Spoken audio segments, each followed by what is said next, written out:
मैं क्यों लूं, मुझे तेरे और तेरे बोझ की क्या परवाह है। खबरदार जो फिर कभी मुझसे बोझ बांटने को कहा। गधा खामोश हो गया।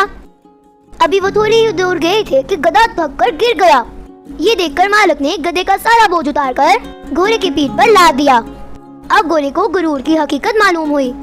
इसने बहुत हाथ पांव मारे, मगर मालिक की डंडों के आगे एक ना चली। मजबूर होकर उसे सारा बोझ बाजार तक लेकर जाना पड़ा। रास्ते में गधे ने घोड़े से कहा, भाई अगर तुम पहले ही थोड़ा सा बोझ ले लेते तो सारा बोझ लेकर क्यों चलना पड़ता। घोड़े ने शर्मिंदा होकर सर झुका लिया।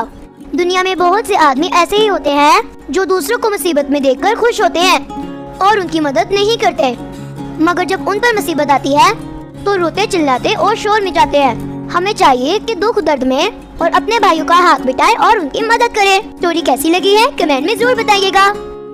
दुआओं में याद रखें और अपना बहुत सारा ख्याल रखें। थैंक्स।